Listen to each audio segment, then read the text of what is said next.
대한민국 국민 여러분 안녕하십니까. 시사토크 판 시작합니다. 저는 최희준입니다. 안녕하십니까. 박은주입니다. 네, 새누리당 심윤조 의원 모시겠습니다. 개성공단 잠정 중단 선언과 함께 북한 근로자를 철수시킨 북한. 존폐의 기로에 놓인 개성공단 사태에 세계의 이목이 집중되고 있다. 북한 정권을 붕괴시키는 것보다 정권의 행동을 변화시키는 게 더 중요하다 주장하는 새누리당 심윤조 의원. 30여 년 외교안보 전문가로 활동. 박근혜 대통령의 첫 중국 특사단으로 파견됐던 그는 한반도 상황을 어떻게 진단할까? 이번 위기 상황에 대해 북한의 대화 상대는 누가 되어야 한다고 생각하는지, 격변하는 남북관계의 현주소 심윤조 의원과 짚어본다. 안녕하십니까. 안녕하세요. 예, 반갑습니다. 네, 안녕하십니까. 네. 앉으십시오. 네, 앉으시죠. 북한이 친절하게 오늘 또 남조선에 있는 외국인들은 다 글쎄. 떠나는 게 좋겠다 이런 이제 발표까지 했는데 네. 이 상황 지금 어떻게 보십니까? 새누리당에서는. 상황이 좀 안타깝죠. 사실 심각하진 않고요. 박근혜 정부는 예. 출범하면서 이제 대화의 의지도 네. 강조를 하고 네. 또 한반도 신뢰 프로세스 하겠다 그러면서 그렇죠. 최근에는 유진벨 재단에 네. 네. 그 북한의 그 결핵약 지원하는 것도 승인하고 그러지 않았습니까? 예. 근데 이제 북한은 상황을 계속 악화시켜 가는 거죠. 예. 네. 그러한 상황이 안타깝다 하는 겁니다. 심각하진 않습니까? 북한의 그러니까 여기서 의도- 심각하다는 건 진짜 그러니까 안보적으로 뭐 심각하다. 전쟁이 나거나 그렇죠. 뭐, 예. 그래서 말씀하시는 것 같은데 예. 그 북한의 의도가 뭔가 네. 그거를 생각해 볼 때 과연 그 안보상으로 심각하다 할 정도까지 가야 될 것인가 네. 하는 것을 좀 생각하는 거죠. 예. 어떻게 보세요? 저는 예. 뭐 다 북한의 의도를 정확히 추론하기는 쉽지 않습니다. 예. 근데 저는 크게 한 두 가지 이렇게 생각을 하는데 예. 하나는 우리의 양보를 얻어내기 위한 것이죠. 그렇겠죠. 그래서 우리의 양보를 얻어내기 위해서 그 위협의 수위를 높여가면은 네. 우리 남한의 우리 한국의 국내 여론이 분열될 것이다. 즉 남남 갈등을 유도하는 측면이 있죠. 네. 실제로 그런 상황이 지금 많이 그럼 벌어지고 글쎄요. 있지 않습니까? 예. 그리고 또 하나는 이거는 극히 개인적인 추론입니다만은 북한 내부 사정이 그러한 대외적인 긴장을 필요로 하지 않을까 이런 생각을 하고 있습니다. 네. 지금 말씀하셨지만 남남 갈등이 어떻게 보면은 북한에서 노리는 최대한의 그 승부처일 텐데요. 이정희 의원도 오늘 보니까 개성공단 중단이 우리 정부와 언론이 사태를 악화시켰다 이렇게 얘기를 했거든요. 사실은 뭐 이정희 의원이 그렇게 얘기를 하면 일부 세력들이 또 동조를 할 거고 그럼 안에서 과연 우리 대응이 옳았느냐 틀렸나 이런 논란이 일어날 텐데 앞으로 그런 목소리가 커질 거라고 보세요? 그러니까 그런 목소리가 일어나는 것 자체가 네. 북한의 의도에 넘어가는 것이다. 네. 이렇게 보고 있고요. 그러한 것을 북한이 그 구실로 이용하는 네. 그러한 빌미를 제공한 측면은 있을지 모릅니다. 그렇지만 북한은 그것이 아니더라도 네. 이러한 일을 저질렀을 것이고 그것은 북한이 추구하는 다른 더 큰 것이 있다. 이렇게 네. 보는 것이죠. 우리가 일부 실수한 게 있다. 전략적으로 요거는 나가지 말았어야 된다 하는 어떤 사안들이 구체적으로 있어 저는 보이십니까? 뭐 전략적인 실수라고 예. 보지 않습니다. 예. 왜냐하면은 북한이 어떤 위협을 가할 때 예. 이제 레토릭입니다. 실제 행동으로 취하지 않고 네. 그때 우리가 잠잠히 있으면 그것은 북한은 우리의 약세라고 인식을 하는 거거든요. 그러니까 우리가 확실한 우리의 안보 태세 네. 이걸 분명히 보여줘야 될 때는 보여줘야 된다 하는 것이죠. 예. 네. 그런데 전체적으로 이 김정은이 지금 이렇게까지 막 계속하면은 우리도 뭔가 그래도 조금 숙여지는 모습도 보여야 되는 거 아닌가. 자꾸 우리가 그냥 가만히 차분하게 있으니까 자꾸 저쪽에서 야 이래도 반응이 없냐 이래도 반응이 없냐 글쎄. 자꾸 좀 계속 에스컬레이트 되는 것 같아요. 안달이 나는 것 같아요. 글쎄. 너무 반응이 없으니까. 조금 적당히 좀 달래주는 것도 좀 어떤 좋은 방법이 아닌가 이런 생각도 드는데. 그러니까 뭐 사실 우리가 결핵약 지원하는 거 네. 승인하고요. 네.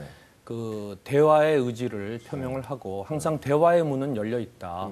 우린 나름대로 긍정적인 시그널을 보낸 것이죠. 그렇죠. 그런데도 왜 계속 그렇지만 저럴까요? 북한은 우리가 양보를 하고 북한이 원하는 걸 들어주고 그러길 원하는 것이죠. 예. 북한이 뭘 원하는 것 같으세요? 또 돈입니까? 단순한 돈은 아니라고 봅니다. 그 대북 정책에 있어서 그들이 추구하고자 하는 것. 예. 그러니까 핵 보유국을 인정해라. 네. 그다음에 평화협정 우리한테? 체결을 하자. 이런 것들이죠. 보다 더 큰 것을 추구하고 있다고 보는 겁니다. 어떠세요? 지금 개성공단 오늘 업주 대표들 만나셨다고 그쵸. 제가 네, 들었는데 네.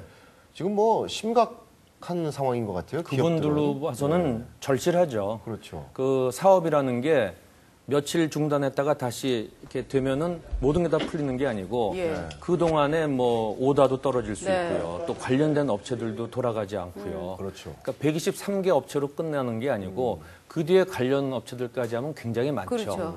그래서 아까 저희 그 새누리당에서도 그 업체들의 그 피해 이런 것들을 보전하기 위해서 정부에 촉구할 필요는 있겠다 이렇게 생각을 합니다. 그러니까 저희는 불과 그 123개 업체와 그 뒤에 관련 업체를 위해서 이렇게 신경을 쓰는데 북한은 어떤 목적 달성을 위해서 네. 5만 3천 명의 북한 주민들의 삶을 담보로 잡고 있는 것이죠. 예. 그들의 삶이 어떻게 되는 건가는 상관 안 하는 것이죠. 거기에 북한 정권의 성격에 대해서 우리가 생각해 볼 측면이 있다 이렇게 보는 겁니다. 그 업체들 실제 만나 보시니까 일종의 격앙 혹은 뭐 우리 정부에 대한 불만, 뭐 북에 대한 두려움, 뭐 여러 가지 감정 중에서 어떤 감정이 가장 많던가요? 그 생각보다는 네. 정부의 입장이라든지 이런 데 대해서 이해하려고 애를 많이 쓰시고요. 다만 이제 우리 정부가 북한에 대해서 뭘 요구하는 것은 그 사람들도 어렵다는 생각을 갖고 있는 것 같아요. 네. 다만 우리 정부가 좀 더 전략적으로 또는 전술적으로 네. 이 상황 타개를 위해서 좀 더 노력을 해달라 하는 네. 그런 정말 간절한 그러한 바람을 느꼈습니다. 지금 사실상 이렇게 되면 개성공단 뭐 이제 폐쇄 얘기도 나오고 있는데 어떻게 폐쇄까지 갈 거로 보십니까? 그러니까 금강산 전철을 그대로 밟을 걸로 보십니까? 아니면 어떻게 보세요? 저는요, 예. 우리 정부는 예. 우리나라는 예. 그 개성공단을 폐쇄할 의향이 없습니다. 예. 그것은 앞으로 남북 협력의 중요한 모델이 되어 왔고 앞으로도 이제 그럴 것이고요. 예. 앞으로 통일 과정에서도 상당히 중요한 의미를 갖는 사업이다. 근데 이렇게 보고 있습니다. 우리가 유지한다고 해도 금강산도 현대화선 지금 만세 부르지 않았습니까? 그건 우리가 유지하고자 하는 의지가 분명치는 않았죠. 그건 우리 국민이 거기서 박왕자 생명을 잃은 이제 것이기 사건 때문에 네. 그런 거고. 그러니까 생명의 안전이 무엇보다도 중요하기 때문에 네. 그것은 우리가 관광 재개를 하지 않은 것이죠. 네. 물론 거기에 이제 여러 가지 조건이 있죠. 예. 안전 보장을 제공해라, 안전 보장을 확약해라 하는 조건이 있었는데 그걸 북한이 제대로 그 조건을 수용하지 못했기 때문에 재개하지 않은 것이죠. 이 개성공단은 좀 다릅니다. 지금 개성공단은 북한 측이 그 통행 제한 조치 풀고 예. 다시 북한 측 근로자를 내보내면 그걸로 상황은 다시 정상화되는 그렇죠. 겁니다. 네. 그렇지만 그렇게 쉽게 풀리지는 않을 것이다. 그런 식으로 해결되지는 않을 것이다. 이렇게 보이는 거죠. 북한 문제는 사실 남북한보다는 미국, 중국, 일본 뭐 이런 국제 관계 속에서 풀어가는 것이 중요할 텐데 오늘 오늘 아침 보고를 보니까 정몽준 의원이 우리가 NPT에서 탈퇴하는 것도 검토를 해야 한다 하는 뉘앙스로 말씀을 하셨던데 이런 매파적 접근이 지금 현실에서 의미가 있다고 보십니까? 어떠십니까? 저는 이제 그러한 의견을 내시는 분들의 그 애국심 네. 충분히 높이 평가를 합니다. 네. 다만 그것을 이제 현실에서 예. 우리가 실제 정책으로 그걸 취해야 되느냐 말아야 되느냐 하는 것은 다른 면에서의 진지한 검토가 필요하다 이렇게 보고 있습니다. 지금 현 상황에서 이 얘기는 우리한테 도움이 됩니까? 안 됩니까? 도움이 되고 안 되고의 문제라기보다도요. 저는 그 정몽준 의원께서 그것을 통해서 나름대로 전달하고자 하는 메시지가 있다. 이렇게 보고 있습니다. 지난주에 워싱턴 다녀오셨죠? 네. 미국. 가서 한반도 관련 세미나 참석하셨다고 네, 들었는데. 그게 이제 우드로 윌슨 센터하고요. 네. 동아시아 재단하고 그 공동 주최하는 세미나인데 올해 처음으로 워싱턴에서 열리는 거라 그럽니다. 그래서 오래 전부터 그 계획이 되어 있었고 그 한미 양측에 이제 정부가 새로 출범하거나 제2기 정부가 출범했기 때문에 예. 그 신정부 하에서 앞으로 한미 동맹 관계를 어떻게 이끌어갈까 그 문제에 대한 토의가 있었습니다. 전반적으로 미국 워싱턴에서는 한반도 상황 어떻게 보던가요? 한반도 상황에 대해서 그렇게 쉽지는 않다 이렇게 보죠. 특히 이제 북한이 북한도 이제 지도부가 교체가 됐으니까 그렇죠. 그런 북한의 신지도부가 어떻게 나올지에 대해서 과거보다 훨씬 예측 가능성이 떨어졌다는 면에서 예. 그렇게 간단하게 보고 있지는 않습니다. 다만 이 상황을 풀어가는데 네. 그 한국이 주도적인 입장을 취하고 예. 그 한국의 주도적인 입장을 존중하고 예. 그리고 한미 간에 더욱더 긴밀한 공조가 필요하다 하는 예. 점에 대해서는 분명한 그런 입장을 취하고 있습니다. 우리 심의원께서는 보니까 6자 회담이 어느 정도 잘 성과를 못 냈기 때문에 오히려 3자 회담, 미국, 한국, 중국 이런 식의 그 소규모 3자 회담을 통해서 더 많은 걸 이끌어낼 수 있다 이렇게 얘기를 하신 것 같은데요. 일본 대신 중국이 들어가야 된다 이렇게 확정을 하신 겁니까? 그거는 정확한 거는요. 네. 그러니까 6자 회담이 그 지금 이미 효용이 상실됐다 그렇죠. 이런 얘기들이 많이 나오지만 이제 그렇죠. 중국은 계속 6자 회담의 재개를 위해서 노력을 하고 있지 않습니까? 예. 그럼 저희도 6자 회담이 완전히 이미 무용한 것은 아니다. 네. 6자 회담의 틀 속에서 네. 다양한 형태의 소규모 양자 예. 내지 아, 3자 그 회담이 안에서? 필요하다. 왜냐하면 그냥 우리가 한미중 회담하자 그러면 쉽지 않습니다. 예. 중국이 또 북한을 신경 써야 되기 때문에 그러나 6자 회담의 틀을 활용하면은 그렇죠. 그 속에서 한미중도 할 수 있고 예. 한미일도 할 수 있고 다양한 형태를 할 수 있으니까 예. 그런 면에서 6자 회담을 활용할 수는 있겠다 하고 말씀한 적이 지금 있죠. 이 상황을 풀기 위해서 북미 양자 대화에 미국이 응할 가능성은 없다고 보세요? 지금 현재 미국 계속 쪽, 북한은 지금 뭐 미국 쪽 그런 얘기를 분위기는 하고 있는 그렇게 것 좋지는 않습니다. 그러나 이것은 한미 간의 어떠한 전략적 합의를 하느냐에 달려 있다 이렇게 보고 있습니다. 그러면 뒤집어 얘기하면 우리가 오케이를 하면은 미국이 북한하고 양자 대화를 할 수도 있다 이런 말씀이십니까? 저희의 그 주도적인 입장을 미국은 충분히 존중할 거다 이렇게 그러니까 생각합니다. 우리가 오케이를 하면은 그러니까 우리의 동의 없이는 그런 일이 벌어지지 않는다 하는 그럼 우리가 동의하면 양자 대화 동의하면은 가능성이 할수 높아지는 있다. 거죠. 네. 근데 지난주 세미나 안을 뭐 제가 이 축약본으로 봐서 그런지 모르겠지만 중국 역할에 대해서 너무 많이 기대는 게 아닌가 미국과 한국이. 왜냐하면 요즘 중국 다녀오신 분들 얘기를 들으면 뭐 고위 관리들을 만나면 중국 입장에서도 김정은이 말 안 듣는다, 만만치가 않다 이런 얘기들이 많이 나온다는데 중국이 과연 뭐 저 북한의 경제권을 많이 쥐고 있다 이런 이 일반적인 이유로만 우리가 과연 중국이 나서서 중재를 한다거나 뭐 북한을 좀 저지시킬 수 있다거나 너무 낙관적으로 보는 건 아닙니까? 그러니까 중국의 역할에 대해서 거기에 모든 걸 다 의존하는 것은 아니고요. 예. 그렇지만 북한에 대한 영향력 측면에서 볼 때는 세계에서 중국이 가장 많이 뭐 보유하고 그렇겠죠. 있다 하는 겁니다. 예. 그러한 점에서 중국이 지금보다 좀 더 많이 움직일 수 예. 있는 여지가 있는 거 아니냐 예. 하는 생각에서 이제 중국의 역할을 예. 보다 많이 요구하고 있는 것이죠. 예. 네. 근데 실제로 효과가 있을 거 말하자면 중국이 마음을 먹으면 북한이 영향을 받는다고 보십니까? 그러니까 그거는 예. 중국이 북한에 대한 예. 전략적 판단을 어떻게 하느냐가 중요합니다. 네. 그러니까 중국에 있어서 북한이 계속 필요한 존재이라면 중국은 북한에 대한 영향력을 많이 행사하지 않을 겁니다. 네. 그렇지만 그 영원 불멸의 관계라는 건 없는 것이고요. 네. 중국으로 봤을 때 북한에 대한 전략적인 판단을 지금과 달리 한다면은 중국의 대북한 태도도 달라질 수 있다 하는 것이죠. 네. 그래서 앞으로 한국과 중국 간에 그러한 전략적 이해를 일치시키는 과정이 우리의 대중 외교의 굉장히 중요한 부분이다 이렇게 생각을 하는 겁니다. 그게 뭡니까? 어떻게 그래서 지난번에 특사가 갔을 때도 참 그 중국 특사로 다녀오시지 않았습니까? 네, 네. 그때 가서 뭐 놀지만 놀다 오시지 않았어요? 과감하신 용. 뭐 하셨어요? 그 여러 사람 만났죠. 네. 시진핑 이제 아, 비롯해서 의회 인사, 당 인사, 정부 인사 쭉 만났고요. 예. 그 가장 중요한 것은 한중 간에 소위 그 전략적 협력 동반자 관계를 내실화시키자 하는 겁니다. 이게 뭐냐면은 그동안에 이제 전략적 협력 동반자 관계라는 이름은 있었지만 거기에 걸맞는 관계로까지 가지 않았다 하는 것이죠. 특히 전략적이라는 의미에는 그 한반도 정세에 관한 긴밀한 협의를 포함하는 겁니다. 그동안은 이게 좀 부진했다 하는 거예요. 경제적으로, 사회적으로, 문화적으로는 많은 발전이 있었지만 이 정치 안보, 이 한반도 정세와 관련된 부분의 협의에서는 좀 미진했다 하는 겁니다. 그래서 내실화를 하자는 것은 이 부분의 관계를 좀 더 긴밀히 하자는 것이고요.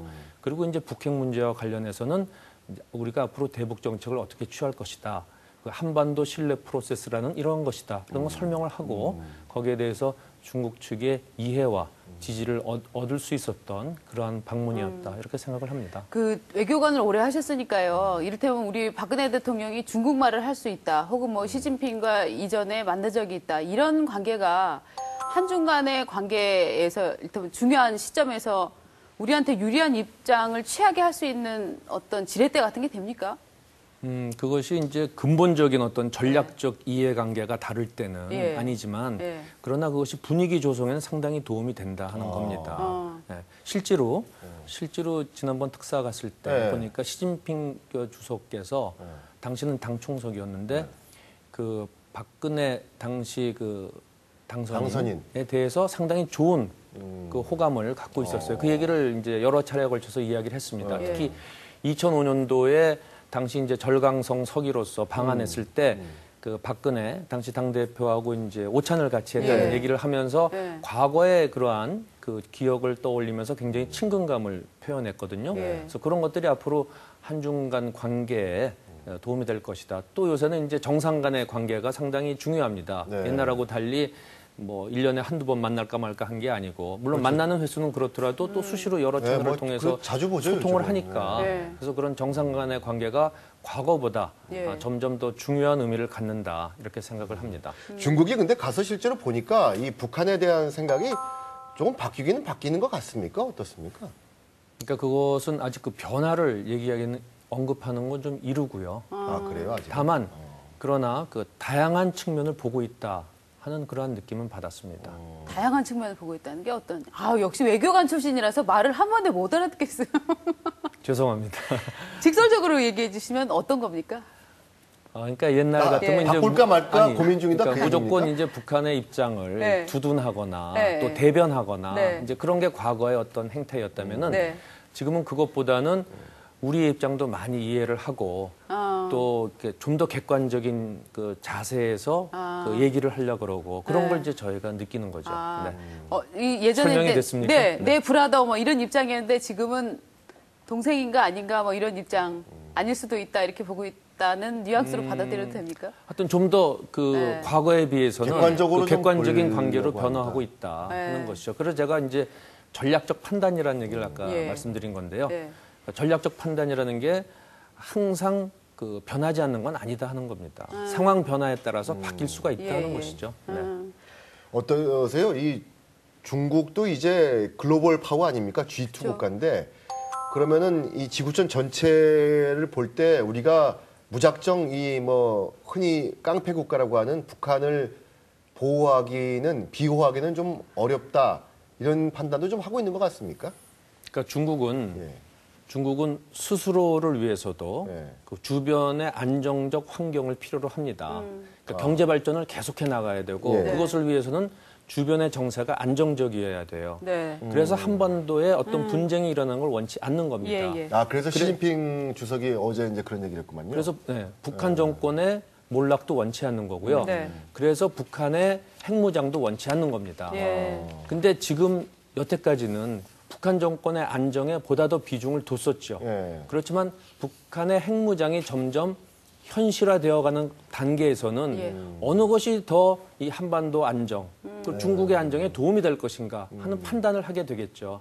그게 중국의 전략적 판단이 그 만들어지는 근거라고 봅니다. 그래서 핵무장 쪽에 보다 더 비중을 두는 경우에는 네. 중국의 전략적 판단에 따른 행동의 변화, 네. 정책의 변화가 올 수 있다 하는 것입니다. 그래서 그러한 전략적 판단의 일치를 한국과 중국이 가져가는 것이 필요하다 하는 것이죠. 그 북한 인권법 발의하셨잖아요. 그 5 의원들이 했는데 그래도 그 중에서 우리 심 의원님께 제일 낫다 뭐 이런 평가들이 있더라고요. 균형감이 있다. 아니, 그거는 이제 오늘 제가 출연했기 때문에 네. 하신 말씀으로 이해를 아니, 다른 하겠고요. 신문에 그렇게 썼더라고요. 네, 네. 네. 그러니까 사실 우리가 여태까지 17대 때부터 네. 북한 인권법을 이제 만들기 위해서 노력을 했는데 예. 여태까지 그게 실현되지 않았다는 건 사실 좀 국제적으로도 저희가 좀 그렇죠. 수치를 좀 네. 느껴야 된다 하는 겁니다. 저희가 이제 북한 인권에 어떻게 보면 당사자로서 글쎄요. 더 이상 이걸 방치할 수가 없다. 근데 실제 현실에 있어서는 네. 우리가 하고 싶은 걸 모든 걸 다 담아서 하려고 해도 이 여야 간의 합의가 되지 않으면 통과가 어렵지 그렇죠. 않습니까? 그래서 좀 더 그 야당 측에서도 받아들일 만한 내용도 넣고 네. 거기에 이제 인권재단이라는 걸 제가 뺐습니다. 예. 왜냐하면은 사실 인권재단이 꼭 없어도 저는 인권법의 이 제정만을 통해서라도 예. 우리가 좀 더 많은 그 북한 인권 관련 활동을 할 수 있는 예. 그 기반은 마련되어 있다 이렇게 보기 때문에 예. 굳이 이제 야당이 그 껄끄럽게 생각하는 인권재단을 넣지 않았고요. 또한 그 인도적 지원이라는 걸 하나를 넣었는데 이것은 그냥 일반적인 지원하고는 물론 인도적 지원은 다른 것이죠. 그리고 인도적 지원은 한반도 신뢰 프로세스의 첫걸음에 해당하는 것이기도 하고요. 네. 그리고 이것은 단순한 인도적 지원을 넘어서 여러 가지 전략적 의미도 함축하고 있는 겁니다. 네. 그래서 그걸 넣음으로써 보다 이제 균형 잡힌 인권법을 만들기 위해서 노력을 했습니다. 그 인권 재단 대신에 인권 자문센터를 설치한다 이런 내용이 있던데. 자문위원회입니다. 자문위원회. 자문위원회는 두 개는 어떻게 다른 겁니까? 그러니까 인권재단이라는 건 이제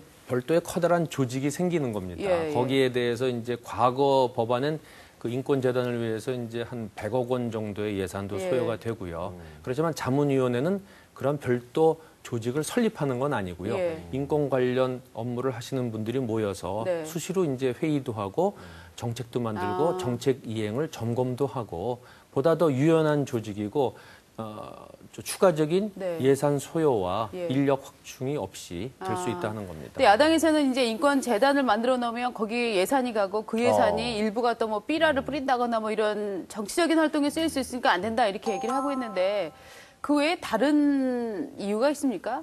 야당은 기본적으로요. 예. 인권법 자체를 반대하는 겁니다. 네. 그런 것 같아요. 그러니까 인권법 자체가 북한을 자극한다 하는 것이죠. 예. 그래서 북한을 자극하면 인권 상황은 더 나빠질 것이다 하는 예. 논리고요. 그렇기 때문에 사실 제가 인권재단을 뺐다 하더라도 예. 이걸 야당이 찬성한다는 보장은 없습니다. 그렇지만 저는 하여튼 가급적 예. 그래도 반대의 소지가 있는 것들을 많이 배제를 하고 네.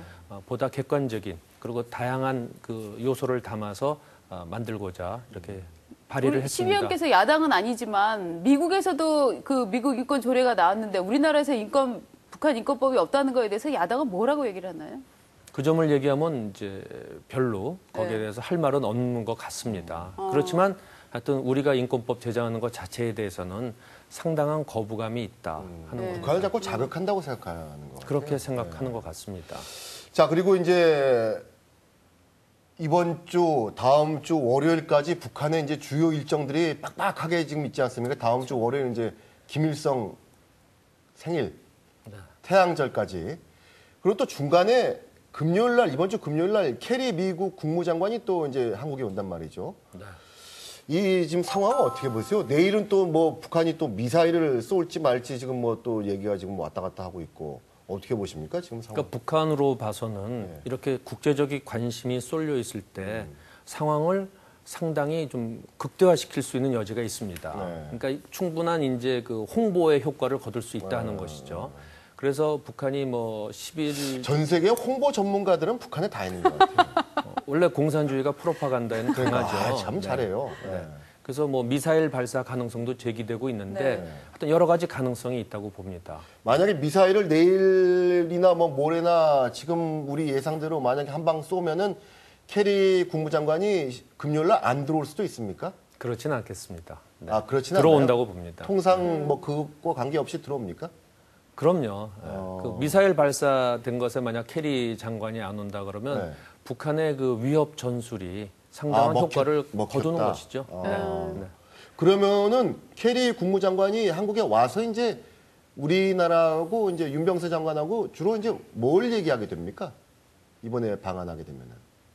그 전반적인 한미 동맹 관계, 네. 특히 이제 북한 문제와 관련한 네. 공동 대처 방안, 한미 원자력 협력 협정 네. 그런 것들을 포괄적으로 다루게 될 겁니다. 네. 근데 이번에 사실 그 캐리 장관은 이 동북아 지역의 첫 방문이에요. 그래서 이제 그렇죠. 필드 트립을 이제 겸한 것인데, 근데 지난번에 그 윤 장관이 미국에 가서 그렇죠. 만났기 때문에 그리고 뭐 전화로도 통화도 했기 때문에 첫 대면은 아닙니다. 그래서 지난번보다는 좀 더 심도 있는 협의가 진행되지 않을까 이렇게 기대하고 있습니다. 중국하고 일본도 가지 않습니까? 그렇습니다. 그러면은 이번에 뭔가 좀 뭐 구체적인 뭔가 좀 나올래나요? 뭐 북한 관련해 가지고. 대외적으로 뭐가 나오긴 좀 어렵다 이렇게 보고 발표가 왜냐하면 이게 나오면은- 필드 트립이니까요. 아, 처음에 아. 이제 여러 가지 서로 이제 이 튠을 하는 거죠. 그러니까 튜닝을 하는 거죠. 네. 그래서 어떤 상황 인식에 대해서 그 여러 가지 이제 공통 분모를 만들어가는 과정이 있으리라고 봅니다. 뭐 저는 그분들을 정확히 다 모르겠지만 외교 통일 라인은 비교적 유순한 분들이 있는 것 같고 국방 라인은 센 분이 있는 것 같은데 이게 이를테면 박근혜 대통령이 큰 그림에서 투 채널을 운영한다고 보여지는 겁니까? 아니면 그냥 개성의 차이에 의해서 각자 제 목소리를 내는 겁니까? 대외적인 표현은 네. 다르게 할지 몰라도 네. 본바탕은 다 하나입니다. 네. 뭡니까? 그러니까 동전의 양면 같은 것이죠. 누가 강하고 누가 유순하고가 아니고요. 만약 어떤 그게 외교 라인은 유순하고 예. 국방 라인은 강성은 아니고 만약 유순과 강성이 있다면 개인적인 성향의 차이고요. 네. 분야에 있어서 차이는 없습니다. 네. 어디까지나 이건 전략적 판단에 근거를 해서 예, 예. 어떠한 태도를 취하느냐. 외교적으로는 어떠한 전략을 취하고 예, 예. 국방 차원에서 어떠한 전략을 취하느냐의 차이지 네. 이것이 어떤 성향의 차이는 예. 아닌 것이죠. 자, 마지막으로 뭐 외교 전문가시니까 북한 문제 앞으로 한 달 기본적으로 어떻게 접근하고 어떻게 핸들링 해야 된다고 보십니까? 우선은 저는 국내적으로 그 국론 분열이 일어나는 것은 상당히 바람직하지 않다고 봅니다. 네. 그러나 우리는 또 민주주의 사회니까 네. 여러 가지 의견이 분출될 수는 있습니다. 그렇지만 정책을 취하는 사람은 그 확고하고 그리고 침착하고 의연하게 대응을 해나갈 필요가 있다 이렇게 봅니다. 네. 상황이 꼭 저희한테 불리한 건 아닙니다. 시간이 또 우리 편이 아닌 것도 아닙니다. 다만 북한의 위협에 너무 좌지우지되거나 우리 또 일부 그 여론에 너무 휘둘리거나 하는 것은 더 큰 잘못을 저지를 수가 있다. 그래서 지금은 정부를 믿고 국민들도 따라주고 그리고 정부로서는 큰 틀 속에서 이것을 보고 큰 전략 틀 안에서 의연하게 대처해 나가는 것이 필요하다 이렇게 봅니다. 북한의 위협은 성공하지 않을 것이다. 저는 그렇게 확신합니다. 네, 오늘 말씀 고맙습니다. 감사합니다. 네, 시사 토크판 오늘은 여기까지입니다. 저희는 내일 이 시간에 또 찾아뵙겠습니다. 안녕히 계십시오.